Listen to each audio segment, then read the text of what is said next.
Next up, Ryan Goddard, 11-year head coach with the Pueblo South Colts. Now, Ryan, there was an online event with the Colorado High School Coaches Association yesterday, and so I want to lead with that. Did you get any more perspective regarding the upcoming football season out of that online event with the other coaches? Well, I mean, I thought, one, I want to thank our leadership for the Coaches Association, Dan Watkins and Becky Mudd. What an undertaking to put that event on, and just a tremendous job that they've done. And, for CHSAA for stepping up and getting in front of coaches and, kind of providing as much as they could, probably providing the information that they know. I don't know if we got anything more out of it, but I know that I got a reassurance that, people are working hard. And I think it's important to understand that, they're doing what they can. And sometimes things are out of our hands and sometimes things are out of our control. But, they're doing their part to see what we can do as far as fall sports are concerned. And, their leadership, Rhonda, and then our football commissioner, Adam, we got, total confidence in them. And, the plans that they're putting together and hopefully we're on our way, but we'll see what happens. I mean, as much as they could share yesterday, I think they did, and we'll go from there. What can you control as a football coach for a program at Pueblo South? Well, I can control what I do and, showing up and offering the opportunities every single day. And, we talk to our guys all the time about control the things you can, control the things that you can control. And, that's our thing right now. We're going to go up, we're going to show up to work. We got the opportunity to work out. It's a get to thing, not a have to thing. And our kids they've bought into that. They've enjoyed it. So we provide opportunities. They've taken advantage of the opportunities. And, we can control what we do on a daily basis. And our kids have just done a tremendous job. I'm sure that's been the case around the state because I think kids were really tired of sitting at home. I think they were tired of, not seeing their friends. I think that, they were tired of playing sports or not playing sports, I should say. I don't think they ever get tired of playing sports, but, I think they were tired of missing out on opportunities and, this once in a lifetime experience that they get these 4 years. And, we got great kids and we're looking forward to, getting a season with them, whenever that is. And hopefully it's in a couple of weeks we can get this thing kicked off and get to practice and get the official start. But it's been a joy to be around our guys every single day, even if it's not, what we would term as normal. Now, you are having training, as we talk with Ryan Goddard, Pueblo South football, during the course of your training exercises the last 2-3 weeks. Let's talk data. Do you have any failed temp readings? Do you have actual data regarding COVID testing negatives?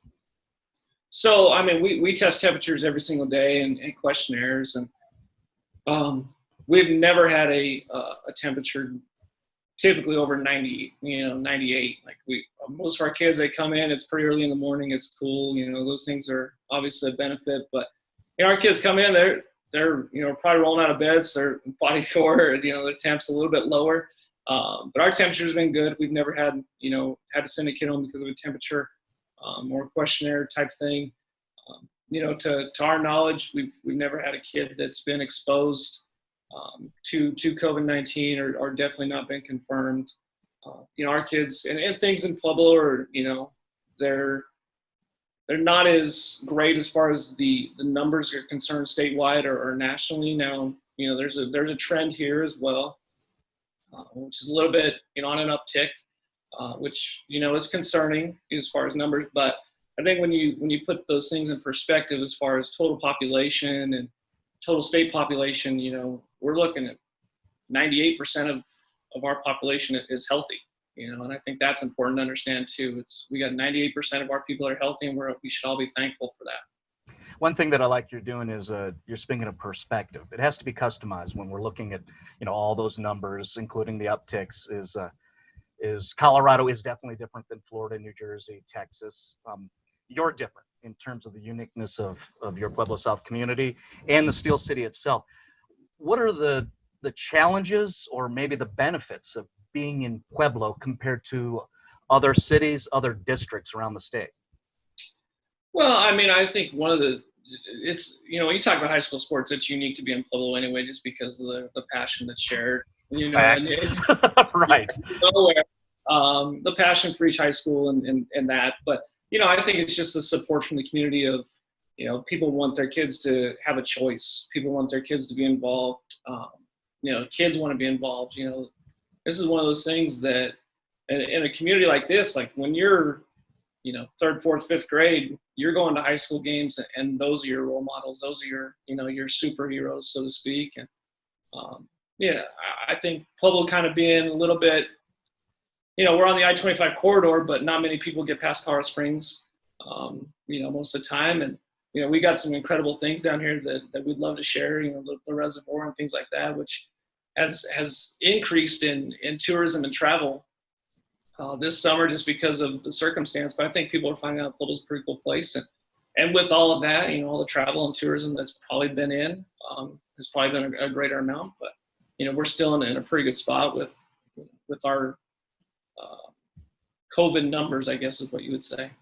When you hint about the enthusiasm down there in Pueblo, what is the vibe of your football players and the whole program itself? Well, I think our players for sure. I mean, we've had great numbers all summer long, and speaking to the other coaches and hearing what they're having to say, they've had great numbers all year long or all summer long as well since we've been able to get going.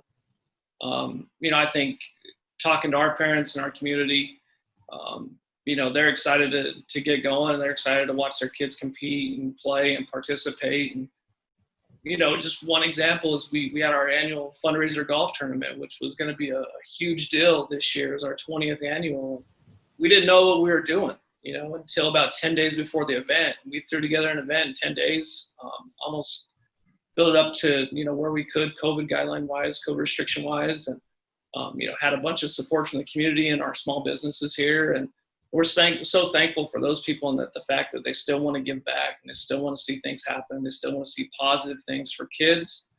And, our kids are so thankful that, they're just coming into work every day and trying to be the best version of themselves.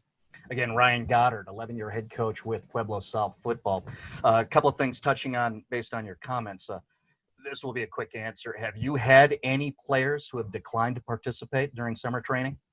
We had one circumstance where as a kid that was just worried about, what could possibly happen with a parent or a grandparent at home. But, that was it. Everyone else has been, they've been gung-ho and ready to go. And, one kid, I totally understand, there's some different feelings and some different thoughts. But, I think it's important just to be able to support and provide opportunities for those guys. And, but we got to provide opportunities for all of our guys, whether they want to, whether they can be there or they can't. That's what we're here to do as teachers and coaches, and just provide opportunities for individuals to, find something out about themselves and teach life lessons and create good people. In what ways are you okay with, I don't know if you want to use the delay, the tardiness of decision makers telling us what's going to happen with fall sports? Well, I think the most important thing is I think they're taking into account all of the data, and they're looking at things over a period of time. I pray for those people every day, because I don't know if I'd ever want to be in those shoes where I'd have to make that decision. But, I think that, as long as they're as well informed as possible, they're using science to base their decision. They're keeping the whole child in mind, and providing opportunities. I think when you get to football, and, everyone categorizes it high risk, football's probably always been a high risk sport. But I think when it comes to competition and things like that, I think there's low risk, and I think there's, sports. Because you're always going to be within, 6 feet of somebody at some point or another whenever you're competing. Those things can be managed just like they can be in football. And I think that, we as coaches and as a, Colorado High School Activities Association, I think there's an opportunity to work together and come up with, a plan, or, implement that plan together. Because we have a huge responsibility to everyone involved, not just our players and our coaches, but our communities as well, to make sure that, we're doing things right and we're keeping people safe.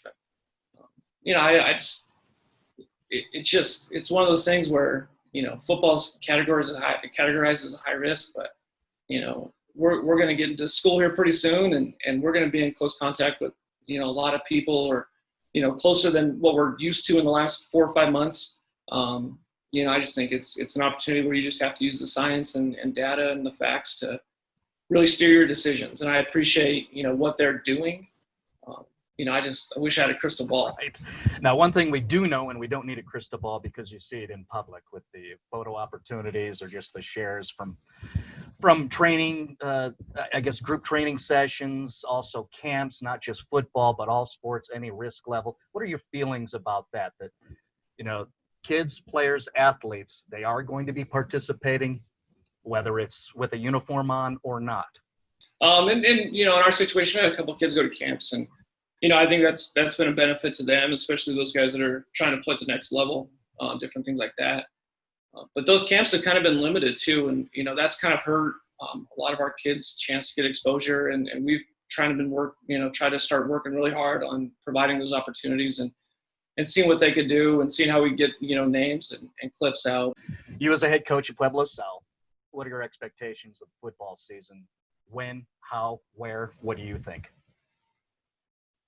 Well, that's the answer where you do need a crystal ball. But, I'm extremely positive that we're going to get, some sort of a season this year. Like I said, I got 100% confidence in our football commissioner, Adam Bright, and the plans that he would be in charge of putting together or has put together as far as variances and things like that. I really very hopeful for our kids and our community to have the opportunity for them to participate and compete. We got a bunch of kids that work tremendously hard, and I think that at the end of the day, every kid deserves the opportunity to compete, make the most of their high school experience, and I think that's important.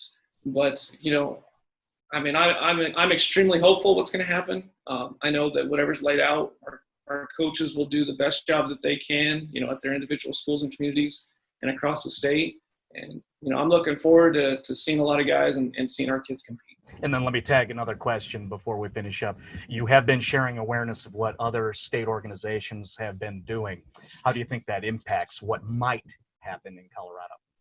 Well, I don't know. Some of those guys are my buddies, so, I've met them across the land, so I'm excited for them, and I'm trying to, show that I'm excited for them. I don't know if, Ryan Goddard's opinion from Little Pueblo South matters too much to decision makers at the state level, especially when you get in the governor's office and things like that. But, just showing excitement for those guys that are going to be able to play. Also, kind of in a roundabout way, giving our kids the opportunity to understand that, hey, there are other states doing this and there are plans in place, and hopefully, we'll get this opportunity too. So keep plugging away, keep getting to work, and, hopefully we'll get this announcement soon as well. Looking forward to the opportunity to watch you coach and watch those guys play down there in Steel City. Thanks, Ryan. Always appreciate it. Thanks, Marty.